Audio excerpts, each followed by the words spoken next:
রাত তখন একটা। আমরা একটি প্রাইভেট কারে চড়ে ঢাকার উদ্দেশ্যে বেরিয়ে পড়েছি। তানিয়া, সুমি, ওর মা ও আমি গাড়ি চালাচ্ছি। যাই হোক, আমাদের আজকে জার্নির উদ্দেশ্য হচ্ছে ঢাকার কিছু বিশেষ অংশ ঘুরিয়ে দেখা। আমাদের গাড়িটি এবার ফেরিঘাটে এসে পৌঁছালো। এরপর আমরা গাড়ি থেকে নামিয়ে পড়লাম। এর মধ্যে হঠাৎ তানিয়া ও সুমি দেখতে পেল একটি লাশবাহী অ্যাম্বুলেন্স ওদের গাড়ির সামনে এসে দাঁড় করালো। উদ্দেশ্য ছিল এই নদীটি পার হওয়ার। বেশ কিছুটা দূরে যেতেই তানিয়া ও সুমি গাড়িতে উঠতে চাইল, কিন্তু হঠাৎ তানিয়া শুনতে পেল, ভাই, এই মরা লাশ তো বেশ কিছুক্ষণ পর পরে নড়ে উঠছে। এরপর তানিয়া কিছু না বলেই গাড়িতে উঠে বসলো। চুপ করে বসে রইল, কাউকে কিছু যেন বলছেই না। কিন্তু সুমি সেটা গেস করতে পারে যে তানিয়ার কিছু একটা হয়েছে, না হলে এমন করে চুপ করে বসে বা থাকবে কেন। এরপর সুমি তানিয়ার হাত চেপে ধরে বলল যে, তোর কি হয়েছে, আমাকে খুলে বল। তানিয়া তখন সুমিকে সব ঘটনাই খুলে বলে, যে সে গাড়িতে ঢোকার সময় কোন শব্দ শুনতে পেয়েছে। সব কথা শুনে সুমিও যেন ঘাবড়ে গেল। এদিকে তানিয়ার মা হাসি ঠাট্টার মানুষ, যেখানে যায় সবসময় হাসি খুশিতেই থাকে। এজন্য তানিয়া ও সুমি ঠিক করলো যে অ্যাম্বুলেন্সে ঘটে যাওয়া ঘটনাটি তার আম্মুকে বলবে না, এতে তারাও অনেক ভয় পেতে পারে। সেজন্য তারা স্বাভাবিকের মতো বসে রইলেন। কিন্তু বেশ কিছুক্ষণ পর তানিয়া দেখতে পেল তাদের জানালার পাশেই ওই লাশবাহী অ্যাম্বুলেন্সটি এসেছে। এরপর সুমি তানিয়ার হাত চেপে ধরল, কারণ তানিয়া অনেকটাই ভয় পেয়ে গেছিল। তাই এবার তার আব্বুকে বলে, আব্বু, গাড়িটা একটু আস্তে চালাও। এরপর দুজনে মনে মনে ভাবতে লাগলো, এরপর অ্যাম্বুলেন্সটি হয়তো ওদের গাড়িকে ওভারটেক করে সামনে চলে যাবে। কিন্তু এ কি, অ্যাম্বুলেন্সটি যেন গাড়ি স্লো করে ওদের সাথে একসঙ্গে যাচ্ছে। তা দেখে দুজনে ভয়ে চুপ করে বসে রইল। তখনই তানিয়ার মা বলতে লাগলো, কিরে, কি হলো তোদের, এমন চুপ করে বসে আছিস? এমনিতেই মা, তেমন কিছু হয়নি। এমন সময় তানিয়া খুব জোরে চিৎকার মেরে ওঠে। অ্যাম্বুলেন্স থেকে খুব ভয়ঙ্কর একটা কণ্ঠে কি যেন আমাকে ডাকলো। আরে কি বলছিস তুই? কি হয়েছে সব কিছু আমাকে খুলে বল দেখি।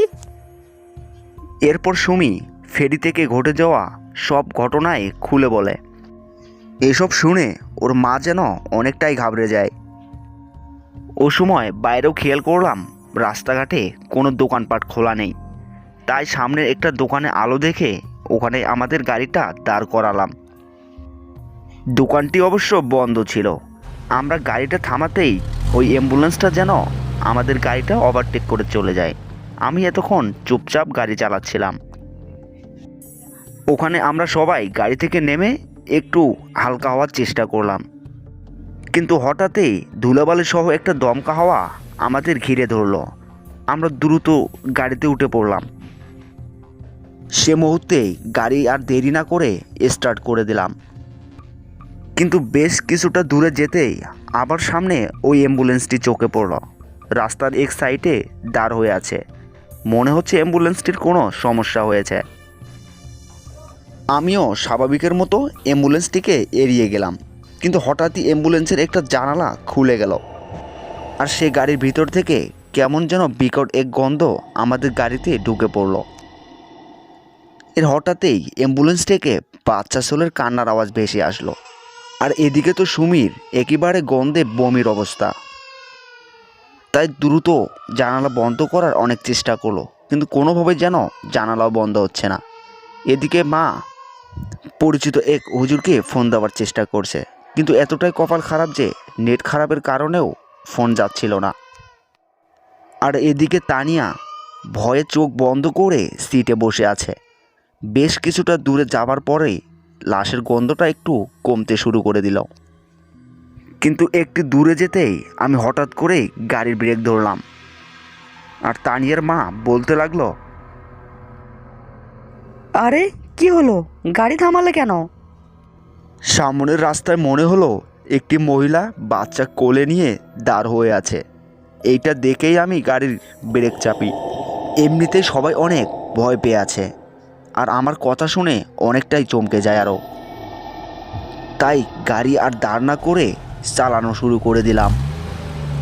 কিন্তু এ কি, কিছুটা দূরে যেতেই আবার যেন ওই অ্যাম্বুলেন্সটি আমাদের গাড়ির সাথে এসে চলতে লাগলো, আর ওই পোড়া লাশের দুর্গন্ধ আবার প্রবেশ করলো আমাদের গাড়ির ভিতর।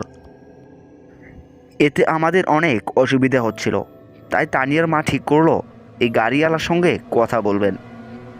এজন্য অ্যাম্বুলেন্সটির সামনে গিয়ে রাস্তার মাঝখানে দাঁড় করালাম গাড়িটি।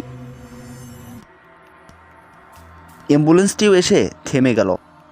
এরপর ড্রাইভারটি নেমে এসে বলতে লাগলো, আরে আপনাদের কি হলো? এভাবে রাস্তার মাঝখানে গাড়ি থামালেন? আমরা এমনিতে অনেক বড় বিপদে আছি। এরপর আমি কোনো কথা না বাড়িয়ে সরাসরি সব ঘটনা ওনাকে বলতে লাগলাম। উনি সব কিছু শুনেই বলল, ও আচ্ছা, আপনাদের সঙ্গেও তাহলে এসব অস্বাভাবিক ঘটনা ঘটছে। আসলে এসব ঘটনার পিছনে আছে ওই অ্যাম্বুলেন্সটিতে নিয়ে আসা দুটো লাশ। কি হয়েছিল ওদের সঙ্গে আর কিভাবেই বা মারা গেল ওরা?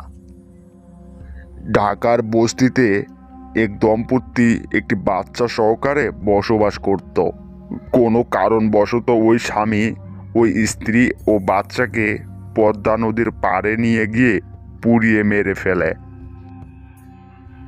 তার দুদিন পর স্থানীয়রা ওই লাশের ব্যাপারে টের পেয়ে ওখানকার পুলিশকে খবর দেয়, আর ওই লাশ দুটি আমি পোস্টমর্টমের জন্য নিয়ে যাচ্ছি। ওই লোকটির কি হলো যিনি এই হত্যাকাণ্ড ঘটিয়েছেন? সে এই ঘটনার পর পালিয়েছে। পুলিশ তার খোঁজ চালাচ্ছে। রাত তখন প্রায় 3টা বাজে। তাই আমরা গাড়িটা আর দেরি না করে সিদ্ধান্ত নিলাম সামনে কোনো হোটেল বা রেস্টুরেন্ট পেলেই ওখানে দাঁড় করিয়ে ফজরে আজান পর্যন্ত অপেক্ষা করব। এরপর বাড়ির উদ্দেশ্যে রওনা দেব। একটু দূরে যেতেই একটি হোটেল পাই, আর সেখানেই আশ্রয় নেই। ফজরে আজান দেওয়ার পরেই আমরা আবার বেরিয়ে পড়ি। এরপর আমাদের সঙ্গে আর অস্বাভাবিক কোনো ঘটনাই ঘটেনি। ভিডিওটি ভালো লাগলে চ্যানেলটি সাবস্ক্রাইব করে পাশে থাকুন। এই ভূতের গল্প চ্যানেলটিতে প্রতি 4 দিন পর পর ভিডিও আপলোড করা হবে। যারা ভূতের গল্প দেখতে পছন্দ করেন তাদের জন্য এই চ্যানেল।